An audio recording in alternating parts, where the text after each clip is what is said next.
Voltamos com Larga Brasa. O José Rita Moreira foi bom, bem na hora. Eu ia falar sobre juros, etc. José Rita Moreira, bom dia. Estar mais uma vez contigo aqui, sempre uma grande honra. José Rita, parece que o mundo financeiro está sofrendo abalos. Ontem, soube-se que 2 bancos americanos, potências, quebraram. Inclusive, o governo americano está tentando lá mascarar a questão, dizer que não foi nada disso. Está aparecendo aqui no Brasil, né? Não é bem assim e tal, a cor da chita é outra. E parece que repercutiu também no Brasil, né, Zé Rita? Morandini, o que houve, esse banco, né, do Silicon Valley, que ele quebrou, era um banco ligado às startups, né? Então, o risco que se vê aí, que se contamina os mercados, são as startups, né? Que são empresas, na verdade, que elas têm um sonho, elas têm um ideal, ainda tem que se provar em muitas situações, tá? Elas nascem realmente do espírito empreendedor de algumas pessoas, e na maioria das vezes dá certo, né? Mas nessa fase, até consolidar a empresa realmente, que ela se torne saudável e autossuficiente, leva tempo. E é esse período aí que chama a atenção dos mercados sobre a capacidade dessas empresas de realmente conseguir atingir os seus objetivos, os seus ideais. Essas empresas precisam de dinheiro, né, para poder desenvolver, então tem muitos investidores que colocam dinheiro nessas empresas aí, apostando na capacidade delas de se superar. E o que aconteceu lá fora, muitos bancos também estavam ligados à criptomoeda, né? E tomaram algumas decisões erradas, possivelmente, e nem houve um período de pré-insolvência, de extrajudicial, não, quebrou, efetivamente. E aí o governo americano realmente, para não deixar contaminar mais os mercados, está tentando segurar, falou que vai garantir, inclusive, acima dos 250 mil dólares que cada investidor tem direito. Como aqui no Brasil, né, 250 mil reais são garantidos pelo governo. Se você fizer uma aplicação numa empresa séria, numa empresa registrada na CVM, tem um fundo garantidor que garante esse tipo de coisa. E lá também, da mesma forma. Então, diz que, inclusive, extrapolar isso. Mas, fundamentalmente, precisa o quê? Pé no chão, né, mano? Num momento como esse aí, de incerteza nos mercados, a gente vê o que está acontecendo pelo mundo aí, os custos de insumos subindo, a inflação segue galopante aí, não só no Brasil, como fora daqui também. Cada um procura estudar a sua melhor alternativa de tentar reverter isso, tentar segurar a inflação. E esse é um momento que a gente vive, que não é uma exclusividade do Brasil, como eu disse, né? O mundo todo está sofrendo esse tipo de coisa. E ainda com essa possibilidade da guerra não acabar tão cedo, agora tem a questão de Taiwan também, que os chineses estão bravos com os americanos lá, estão falando de retaliação.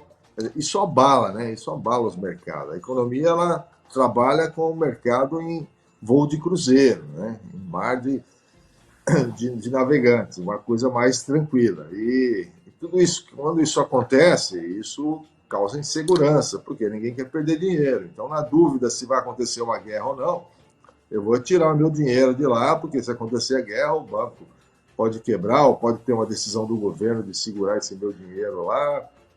É isso que está acontecendo, Morandini. Bom, agora, e aqui no Brasil? Os novos governantes, etc., o Banco Central, e bate cabeça aqui, bate cabeça ali, etc. E agora eu tive uma notícia que pode repercutir para quem pegou empréstimo consignado. O Ricardo nos falou, pegando o avião para Brasília, dizendo que ontem o Conselho Previdenciário determinou que se tenha como teto 1,7% ao mês o juro do empréstimo consignado. Eu não sei se isso vai repercutir na economia. Para alguns, um pouco, né? Para aqueles que têm o empréstimo a pegar, porque quem já pegou, eu não sei se repercute. Morandini, isso surgiu em 2004, quando ainda era secretário da administração aqui em Ribeirão, surgiu o empréstimo consignado, né? A ideia inicial era muito boa, por quê? Porque quem vai emprestar o dinheiro tem total segurança, porque vai ser descontado na folha, então risco zero, diminuindo o risco, os bancos podem cobrar taxas menores. Então a essência em si é muito legal, só que isso virou uma bagunça, né, Morandini? E aí nós estamos vendo que pessoas que não pediram, e aí tem os espertalhões que vão lá e fazem empréstimo em nome da pessoa. A gente percebe que pode ser um comprometimento maior, aí a pessoa vai achar que no momento, agora eu resolvo, mas eu comprei uma dívida aí grandiosa, vou ficar pagando o resto da vida, e aí em determinado momento você pode renovar essa dívida, então você pagou 5 anos, você pode pegar de novo o dinheiro e deve mais um período grande. Enfim, é complicado. Eu acho que o consignado ele é interessante se você tiver um destino específico para esse dinheiro. Tem uma dívida grande, cartão de crédito, cheque especial, no dia a dia não consigo sair dele, qual é a solução? Posso pegar um consignado para essa finalidade específica, tá? Eu vou resolver o meu problema e eu estou ciente que vou pagar durante alguns meses por isso. O que não deve ser feito? É pegar esse empréstimo consignado para gastar, né? Para fazer compra, para poder, de repente, comprar um imóvel ou comprar, sei lá, um automóvel. Aí eu não aconselho a fazer, não, porque esse automóvel, principalmente, ele vai se deteriorar e você vai usar por algum tempo, e na hora de fazer a manutenção, você continua devendo e vai ter que gastar com a manutenção também.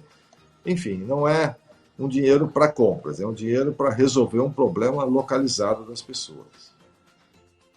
Ô José Rita Moreira, você como, vamos dizer assim, alguém de experiência no setor econômico, financeiro, que é consultado, é consultor de inúmeras empresas, eu pergunto assim, como é que esses bancos, essas financeiras, descobrem tudo do cidadão que se aposenta e sabe até antes o salário dele, quanto vai ser para oferecer um empréstimo baseado no que ele pode pegar empréstimo? Eu não sei, você tem uma faixa, aumentou um pouquinho o salário, ou o governo deu um respiro, ele já vem todo mundo em cima querendo pegar e refazer, inclusive passar de um banco para o outro, etc. e tal. Então eu não sei como é que eles descobrem isso. Isso é maracutaia, viu, Zé? Eu acho também, Morandini. Isso só tem duas formas de fazer. Ou a própria Previdência vende essa carteira de clientes para os bancos, e o banco paga caro por isso, ou alguém lá de dentro faz isso, ou algum hacker, né? Que de repente ele consegue burlar o sistema, entra dentro da base de dados da Previdência e descobre esses números, tá? Mas em qualquer das situações, você tem razão, é muito ruim, né? Que pena. Se o pessoal é tão inteligente para isso, por que não usa para outra coisa a sua inteligência? Não, mas para levar vantagem, a lei de Gerson sempre presente, enfim, isso fica incomodando os aposentados, com certeza, e alguns até menos informados acabam se envolvendo, acabam pagando por isso, e depois vão descobrir que fizeram um empréstimo consignado e nem sabiam disso. Não, mano? Pois é, Rita, uma outra coisa. Se a taxa Selic é 13,2% hoje, não sei, 13,5%, não sei, mais ou menos assim. É isso a taxa Selic hoje? 13,75, isso. 13,75, muito bem. Se você dividir 13,75 por 12, dá menos de 1,7% ao mês. Como é que o Conselho Previdenciário autoriza 1,7%? Que a taxa Selic é menos que isso. Então, na verdade, a Selic é a base, né? Tudo parte dali. Então, normalmente, tudo é acrescido a Selic para poder definir preços. E o que o governo está fazendo? Ele está repassando, na realidade, basicamente, a Selic, e como esse tipo de operação não tem risco, né? Porque, como você bem lembrou, isso é descontado em folha, então não tem risco. Você tem o quê? Você tem gastos operacionais de fazer empréstimo de funcionário, vai preencher ficha cadastral, vai dar entrada nos documentos e tal. É só isso que você tem, o restante não.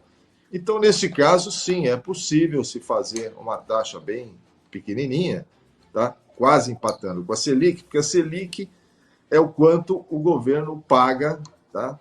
Para remunerar os empréstimos que ele faz, né?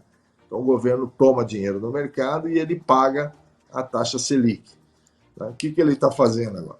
Ele está permitindo que, basicamente, o empréstimo consignado trabalhe nas mesmas proporções aí, ou seja, ninguém está ganhando nada com isso aí. Agora, o banco em si, ele deve cobrar alguma coisinha aí no meio também, né? Eu não tô, essas últimas informações ainda não tenho, porque basicamente o banco também não vai trabalhar de graça, né? Ele vai pegar um fundo aqui, um volume de recursos, vai colocar na mão de um aposentado através do consignado, daí ele vai querer uma remuneração por isso. A princípio, ele tem a remuneração primária, que é a Selic, tá? Mas, a não ser, insisto, ainda preciso ver, se o governo não está subsidiando alguma coisa nesse sentido aí aos bancos para que permita que eles façam essas operações aí na base Selic, viu, Morandini? Precisaria pesquisar um pouquinho. Bom, agora as mudanças que vão ocorrer na economia, o José Rita Moreira. O ministro diz uma coisa, os empresários dizem outras, parece que não está havendo aí vamos dizer, um ponto de encontro, né? Morandini, é sabido já que qualquer novo governo que assume, ele precisa sentar com quem produz, com quem gera emprego, ele precisa sentar com esse pessoal e combinar alguma coisa com esse povo para poder permitir que eles continuem gerando emprego, gerando renda, gerando impostos, circulando a economia. Tá? Isso é fundamental. O que não dá é para fazer uma coisa unilateral, para sair de um gabinete, as grandes sacadas, as grandes ideias, e depois enfiar a goela abaixo no mercado para que o empresário assuma esse tipo de coisa. Isso é muito complicado, mano. Precisa ter negociação, precisa sentar à mesa, ver, discutir de que forma cada um dos elementos vão contribuir para o desenvolvimento, tá? Para as empresas, para, de novo, geração de emprego, que é uma coisa importante, porque se for simplesmente enfiar a goela abaixo o pensamento, de repente, de um ministro, ou que seja, de um governo, fica complicado. Se aquilo não tiver aderente ao pensamento da iniciativa privada, ele vai fechar a empresa, vai pegar o dinheiro, vai para fora do país, e aí todo mundo vai perder com isso. Então, negociação é fundamental, é importante que todos sentem à mesa para conversar e discutir o que pode ser feito, o que deve ser feito para contribuir para o desenvolvimento econômico, todos querem isso. E para que isso aconteça, a negociação, alguém vai ter que ceder, com certeza. Agora, se eu ficar intransigente na negociação e achar que as minhas ideias devem prevalecer, aí fica muito complicado, viu, Morandini? Agora, a inflação estourou os limites, né? A inflação está corroendo. A inflação ela continua forte, principalmente dos alimentos, né, que nós fizemos até uma matéria recente sobre isso aí, que tem a ver com excesso de chuva, tem a ver com o custo de produção, que os insumos ficaram mais caros, boa parte deles vem da Rússia e a guerra complicou. Ainda como consequência da pandemia, houve uma desestabilização no mercado de insumos, então tudo ficou mais caro, perdeu-se referências, tá? E o combustível também, ficando mais caro, vai encarecer também. Então, tudo isso são coisas que vão insuflando, né, o preço dos alimentos, por exemplo, em especial os alimentos, como eu disse. E aí a gente tem que tentar conviver com isso, né? Infelizmente, a ferramenta que eu entendo que o Banco Central tem para poder segurar a inflação é a taxa de juros, né? Então, porque a taxa de juros, de certa forma, desestimula o consumo, ou o consumo inapropriado, ou mesmo os gastos em si, ou fazer crédito, comprar crédito e depois ver como é que paga. Então, a taxa de juros ele tem mais ou menos esse papel. E na medida que ela consiga fazer isso, você dá uma enxugada na liquidez de mercado, e aí se o consumo diminuir, etc., o que acontece? Aí tem espaço para baixar os preços. Mas no curto prazo aí está complicado. Se bem que agora começam as novas safras a aparecerem, acho que os alimentos doravante devem ter uma pequena queda de preço aí nos mercados, sim, a questão da dona de casa ficar de olho. Combustível é uma interrogação, né? A gente nunca sabe o que acontece. As referências que se usavam para combustíveis eram o preço internacional do barril de petróleo. Esse lá fora não está subindo, ele permanece como está. Uma outra referência é o dólar. O dólar aqui ele vai dando esses soluços aí, com esse efeito do Silicon, do banco que quebrou nos Estados Unidos lá. Ele deu uma flutuada, mas depois voltou ao normal. Então não tem nada surpreendente nesse mercado que justificaria aumento num momento como esse. O que acontece é a retirada dos incentivos, né? Dos impostos que foram retirados aí, aliás, os impostos voltaram a fazer parte dos combustíveis, apesar de ficar provado que nenhum governo levou prejuízo com essa diminuição dos impostos ou retirada de alguns, tá? Porque houve uma compensação, o volume de atividade econômica cresceu, então compensou essa pequena queda que houve aí dos combustíveis. Mas, em termos de política, é complicado, né, Morandini? A economia, quanto menos a política interferir na economia, melhor. Zé Rita, agora uma coisa eu não entendo. A gasolina é composta de 27% de etanol não hidratado, certo? Anidro. Esse não tem imposto nenhum. Só que ele é vendido como gasolina, o imposto da gasolina. E eu pergunto, e a diferença? E outra coisa, sempre estabelece uma relação do preço da gasolina, 70% o do álcool. Como é que pode isso, se o álcool não teve aumento de impostos? Perfeito, Morando. Tua análise está perfeita. Para tentar manter o equilíbrio entre as duas fontes energéticas, aí, gasolina e o etanol, tá? Se criou essa suposta referência de 70% aí, entre eles, ou seja, quando a gasolina sobe por outros efeitos cambiais, efeitos de exportação, efeitos de dólar, ela puxa o preço do etanol para cima, tá? Sem que necessariamente naquele momento precisasse aumentar o preço. Você tem toda a razão. Tá? Eu acho que o etanol é uma solução brasileira, é uma solução que funciona. A nossa região aqui é uma grande produtora, principal produtora. Poderia ter mais incentivo a esse tipo de fonte energética, poderia quebrar esse paradigma aí de vincular ao preço da gasolina. E com isso a gente poderia ter, na minha opinião, um etanol mais barato, mais incentivado, tá?